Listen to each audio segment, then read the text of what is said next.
I really don't think it's a surprise to anyone that the Nazis had some pretty messed up ideas about race and who was better than who. How did the United States react to all this? Well, stick around because that's our topic today in Mr. E's classroom.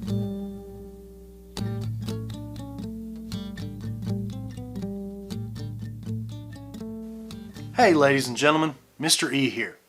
Today's topic is the Holocaust. Specifically, we want to try to answer a two-part question. Part 1 is, what was the Holocaust? And Part 2 is, how did the United States react to it?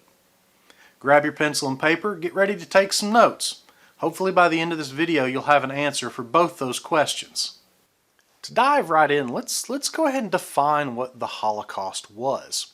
The Holocaust was the systematic murder of over 11 million people across Europe by the Nazis. 6 million of those people specifically were Jewish people. The remaining 5 million were made up of a couple different groups. Gypsies, homosexuals, disabled people, both physically and mentally, communists, and really and truly anybody the Nazis just didn't like. The big question is, how does all this get started? To start off with, let's look at a word called anti-Semitism. Anti-Semitism is basically the persecution and discrimination against Jewish people. In his crazy, whacked out mind, Hitler blamed the Jews for all of Germany's problems. Right from his political start, he began targeting them. Early in his career, Hitler kind of pushed an idea called the Nuremberg Laws. The Nuremberg Laws denied citizenship, banned any kind of marriage between Jews and non-Jews, and really forced a segregation of Jewish people from the rest of Germany.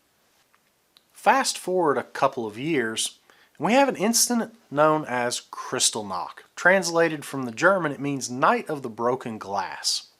This happened the night of November 9th into November 10th of 1938. What happened was the Nazis basically went crazy and attacked Jews all over Germany. They attacked their homes, their businesses, they even went out of their places of worship, the synagogues.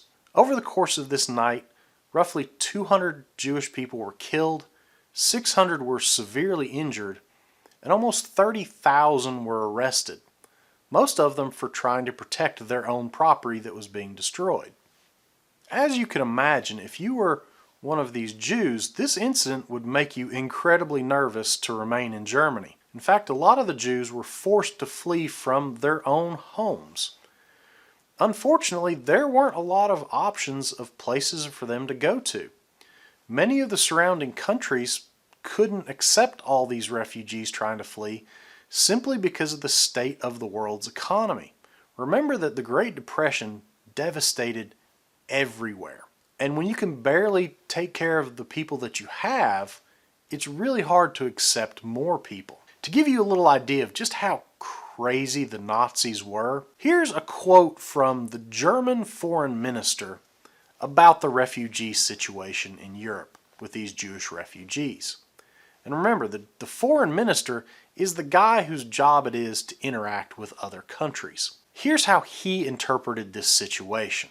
This is what made the most sense in his mind.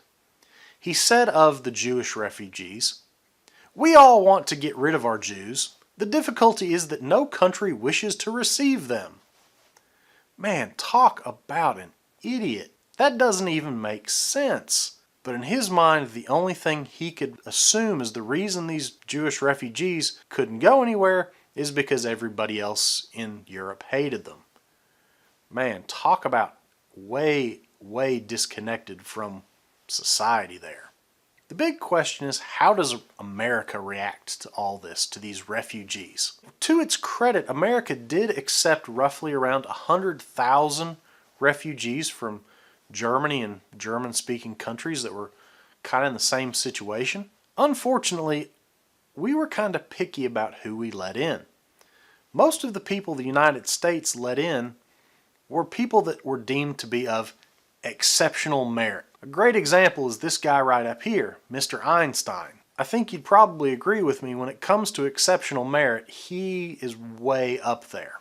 Most Americans at the time were actually against allowing refugees to come to the country. It had nothing to do with the fact that they were Jewish or the fact they were from Europe. It really simply boiled down to the economy. Remember that the Depression destroyed everybody's economy. And when you can barely take care of your own citizens, it's awfully difficult to allow more people to come in, especially people coming from absolutely nothing, coming with absolutely nothing. Talk about a tough decision to have to make. The Nazis had what they called their final solution. Remember that Hitler was totally obsessed with the idea of getting rid of all of the Jewish people in Europe, along with all the other undesirable people. Genocide is a fancy word that means you are deliberately and systematically killing an entire population of people. This is something that's thought out and planned out. Here's where things get really interesting. Hitler's goal was to rid Europe of the undesirables. So the question is, in Hitler's mind, who were the desirable people? Well, according to him, remember Hitler wrote basically the Nazi Bible with Mein Kampf. According to the Nazis, the desirable or most desirable people were a group known as the Aryans, the Aryan race. According to the Nazis, this was a superior race of Germanic people. They typically had blonde hair and blue eyes. That was the ideal. There are some serious problems with all of this. First and foremost, this idea, this concept of Germans with blonde hair and blue eyes, that's actually kind of an abnormality in Germany. Most Germans look, well, frankly, like me. Dark hair, relatively dark eyes. I'm half German. I'm about as German as they come. In reality, this Aryan race that Hitler held so high did really exist. They weren't German at all, though. They were a group of what was called Indo-European language speakers. Basically what that means in fancy anthropology speak is it was a group of people that grew up and kind of lived somewhere between Europe and India. Think like far, far west Europe, almost bordering like Mongolia and getting kind of close to China. This group of people known as the Aryans, these Indo-Europeans, they did have some pretty good history. Sometime around about the year 2000 BC, they conquered a lot of northern India. And quite frankly, that's just about all we really know about them. They didn't leave a lot of stuff for us to read. There are a few temples here and there, but there's not a lot to tell us about this group known as the Aryans. And that's today, some 70 years past the war.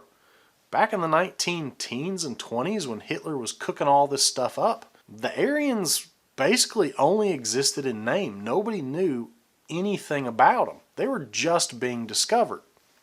Hitler kind of stole their identity and slapped it on the Germans. Back to this final solution.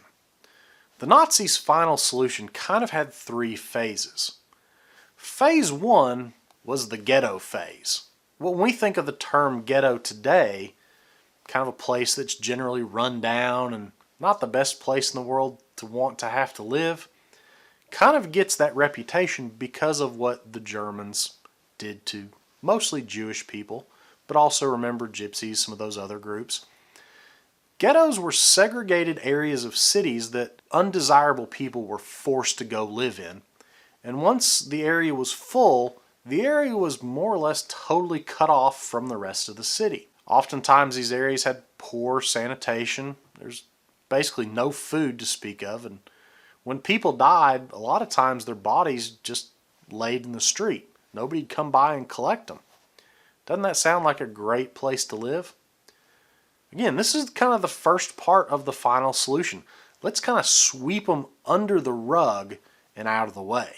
The final solution, part two, is a little more familiar to us. This is the concentration camps, or work camps really is what they were. Undesirable people were rounded up and sent to prison camps that were totally outside cities. While they were there, they were basically forced to do all sorts of manual labor tasks. They received little food. Basically, in a concentration camp, you were given a diet of about 1,000 calories a day. Just to give you an idea of how low this is, the government recommends you have, give or take, somewhere around about 3,000 calories a day just for normal survival. These people were operating off of 1,000 calories a day. Not to mention you had some pretty nasty sanitary conditions in these concentration camps. In the concentration camps, the idea wasn't necessarily to flat out kill people. It wasn't a murder camp. Those will come later. But basically they were working these undesirable people to death. Which just brings us to final solution part 3, the death camps. Eventually, when the concentration camps got so full of people, the Nazis decided to start just killing them straight out. Not working them to death, just killing them. In these death camps, prisoners were very systematically kind of sorted and organized and exterminated. This is where we have things like the gas chambers and the acid showers and the ovens and all sorts of just nasty, crazy, messed up stuff like that. Yes, that all did happen. Probably the most famous of the death camps is a place called Auschwitz in Poland. Roughly 1 out of every 6 Jewish people that died in the Holocaust died at Auschwitz. Luckily, the Nazis weren't successful at totally exterminating all these undesirable people. They lost the war. When the war was finally over, there were a series of trials called the Nuremberg Trials. These are the trials where the Allies prosecuted the Nazis for the war crimes, like the Holocaust, or basic crimes against humanity. A lot of the Nazis that were put on trial claimed to be just following orders. But when your orders are so heinous as to design a way to efficiently kill 1,000 people as fast as you can, that's kind of hard to swallow. A normal person that was given that order would probably not want to follow it. A lot of the people that were put on trial were found guilty. Most of them were hung. Some of them received incredibly long sentences in jail. There were some pretty strong lasting effects of this Holocaust though. Roughly about 70% of the Jewish population was dead because of the Holocaust. This led the remaining 30% to really push for their own country, a place where they felt they could be safe. This is where the country of Israel comes into play. It was established after the Second World War as an independent Jewish homeland, a country for the Jewish people. It was recognized and supported by most of the Allied countries that fought in the war, and even today most of those Allied countries, especially the United States, is a huge supporter of Israel. So what do we really need to take away from our video today? Well, number one, remember that the Holocaust was the systematic murder of over 11 million people, and just about half of those people were Jewish. Number two, remember that Hitler's final solution had 3 parts to it. There were ghettos, work camps, and finally death camps. And lastly, number 3, remember that the U.S. reaction. Our reaction was we had a lot of our own problems to worry about. There you go, guys. That's the Holocaust. Hopefully you got great notes. Hopefully you're ready for the quiz. And as always, till next time, remember, don't stop learning.